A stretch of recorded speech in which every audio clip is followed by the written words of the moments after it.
Βγαίνοντας από το μπλε τζαμί, μπροστά μας η Αγία Σοφιά, προς την οποία κατευθυνόμαστε.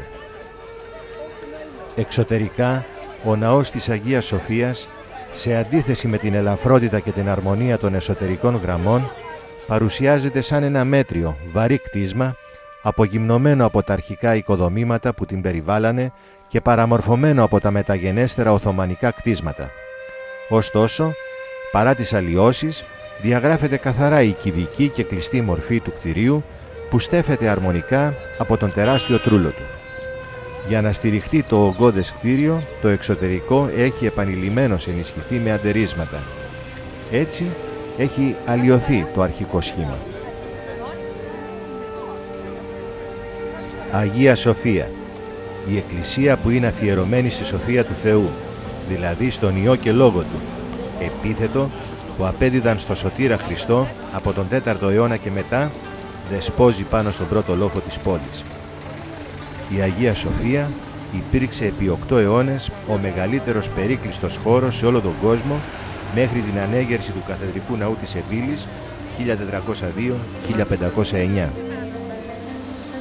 Είναι το πιο ανάλαφρο δαμασμένο κενό, καθώς το σύνολο των στηριγμάτων του τρούλου της καταλαμβάνει μόλις το 1/10 του ελεύθερου εσωτερικού χώρου, ενώ στον Άγιο Πέτρο της Ρώμης το μισό. Πρόκειται για ένα χώρο γεμάτο μαγεία και απορία που μιμείται το θολωτό σύμπαν όπως το δημιούργησε ο Θεός και το περιόρισε ο άνθρωπος. Το 532 μετά Χριστόν, κατά τη στάση του Νίκα, η τρίτη Αγία Σοφία κάηκε ολοσχερός και ο Ιουστινιανός αποφάσισε την ανοικοδόμηση της σημερινής τέταρτης Αγίας Σοφίας. Πρόθεσή του ήταν να αναγείρει όχι απλά μια εκκλησία, αλλά ένα σύμβολο αυτοκρατορικής ισχύος. Για την ανέγερσή της, εκατοντάδες σπίτια και οικόπεδα παλωτριώθηκαν, ενώ τα σπανιότερα υλικά μεταφέρθηκαν από παντού για να στολίσουν το αριστούργημα. Αυτό το αριστούργημα θα επισκεφθούμε σε λίγο. Φτάνουμε ήδη στο σημείο όπου θα συγκεντρωθούμε για να εισέλθουμε ομαδικά στην Αγία Σοφία. Η απόσταση που χωρίζει το μπλε τζαμί από την Αγία Σοφία, εκτός του ότι είναι όμορφη, δεν είναι μεγάλη. Είναι όμως αρκετή για να υπογραμμίσει τις δυσκολίες που αντιμετωπίζουμε ορισμένοι. Έλα, για κάνα μια δήλωση. Δεν κάνω μια δήλωση.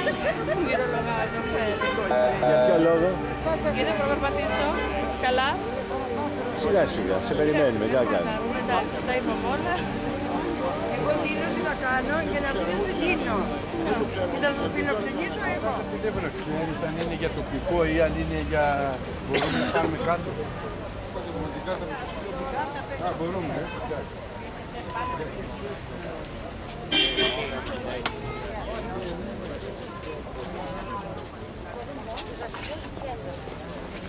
Μαζευτήκαμε και ξεκινάμε για να πάμε να βγάλουμε εισιτήρια ακολουθώντας την υψωμένη ομπρέλα.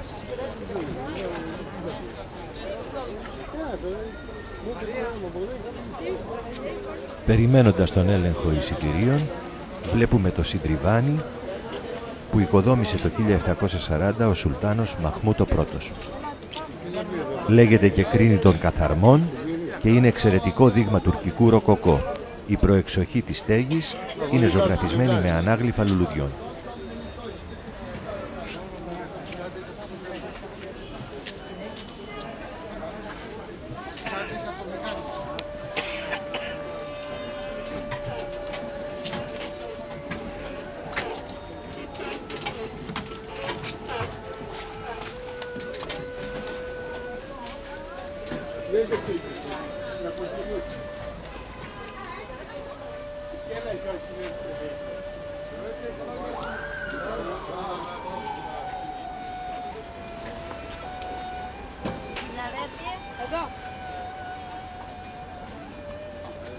Βρισκόμαστε νοτιοδυτικά του ναού. Στο σημείο αυτό αναγέρθηκε μιναρές επιπορθητού. Ο δεύτερος μιναρές που θα δούμε σε λίγο και είναι από την άλλη μεριά κατασκευάστηκε επί Σουλτάνου Βαγιαζίτ του Δευτέρου, ενώ οι άλλοι δύο από την πίσω πλευρά του ναού προσθέθηκαν από τον αρχιτέκτονα Σινάν επί Σουλτάνου Σελίμ του Δευτέρου. Ήδη βρισκόμαστε στην αυλή δυτικά του ναού. στο Έθριο. Ήταν ένας μεγάλος ορθογώνιος, περίστυλος, μαρμαροστρωμένος χώρος που καταλάμβανε όλο περίπου το πλάτος του ναού. Στη μέση υπήρχε μια μαρμάρινη κρίνη, η φιάλη, πάνω στην οποία ήταν χαραγμένη η περίφημη καρκινική γραφή «Νύψωνα νομίματα, μη μόναν όψη».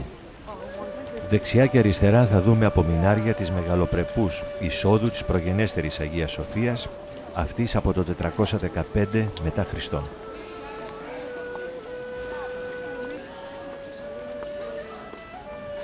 Εδώ ο πρώτος μιναρές πάλι, ενώ από τα απομεινάρια που είναι στην αυλή η ζωοφόρος αυτή των αμνών από το ναό της Αγίας Σοφίας του Θεοδοσίου του Δευτέρου. Σύμφωνα με ανώνυμη διήγηση, αρχιτέκτονας της Τρίτης Μεγάλης Εκκλησίας ήταν ο Ρουφίνος, ο οποίος τη στέγασε με μια θολωτή στέγη διακυλινδρικών καμαρών. Ο δεύτερος μιναρές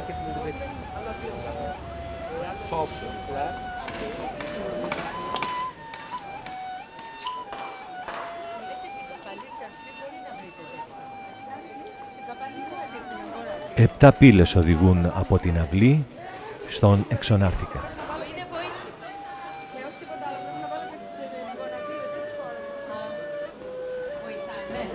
Ήδη βρισκόμαστε στον Εξονάρθηκα, ο οποίος έχει μήκος 60 μέτρα και πλάτος 5,75. Από αυτόν θα περάσουμε στον Εσονάρθηκα, ο οποίος έχει μήκος 60 μέτρα βέβαια και πλάτος 11 μέτρα. Από τον Εξονάρθηκα στον Εσονάρθηκα οδηγούν 7 χάλκινες πύλες που σώζονται ως σήμερα και η μεσαία λεγόταν Μεγάλη ή Βασιλική Πύλη. 9 πύλες ανά 3 οδηγούν από τον Εσονάρθηκα στον κυρίως ναό. Από την μεσαία πύλη εισέρχονταν ο Αυτοκράτορας, ενώ από τις 2 πύλες που βρίσκονται δεξιά και αριστερά εισέρχονταν η Αυτοκρατορική Συνοδεία. Ο απλός λαός εισέρχονταν από τις άλλες πύλες.